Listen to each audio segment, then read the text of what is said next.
सियाहती मकाम नथिया गली को सयाहों के लिए मजीद पुरकशिश बनाने के लिए गलियात डेवलपमेंट अथॉरिटी ने मुख्तलिफ पॉइंट्स बना दिए हैं, जिससे न सिर्फ इलाके की खूबसूरती में इजाफा हुआ है बल्कि सयाह भी इस इकदाम को खूब सराह रहे हैं। रिपोर्ट कर रहे हैं सरदार राशिद खान।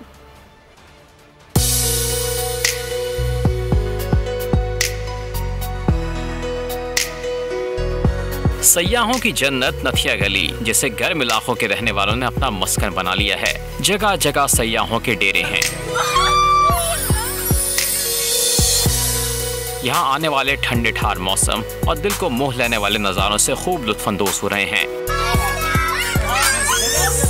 महकमा गलियात डेवलपमेंट अथॉरिटी ने गलियात की हसीन वादियों को चार चांद लगाने के लिए umbrella shelter, rest area, walking track और फूड हट्स कायम कर दिए हैं। मुल्क भर से आए सयाह गलियात डेवलपमेंट अथॉरिटी के इस इक़दाम से खुश हैं। कहते हैं यहाँ का मौसम और हसीन वादियाँ देखने के काबिल हैं। गलियात डेवलपमेंट अथॉरिटी ने सयाहों की सहूलियात और इलाके की खूबसूरती के लिए जो इक़दाम किए वो काबिल तारीफ हैं।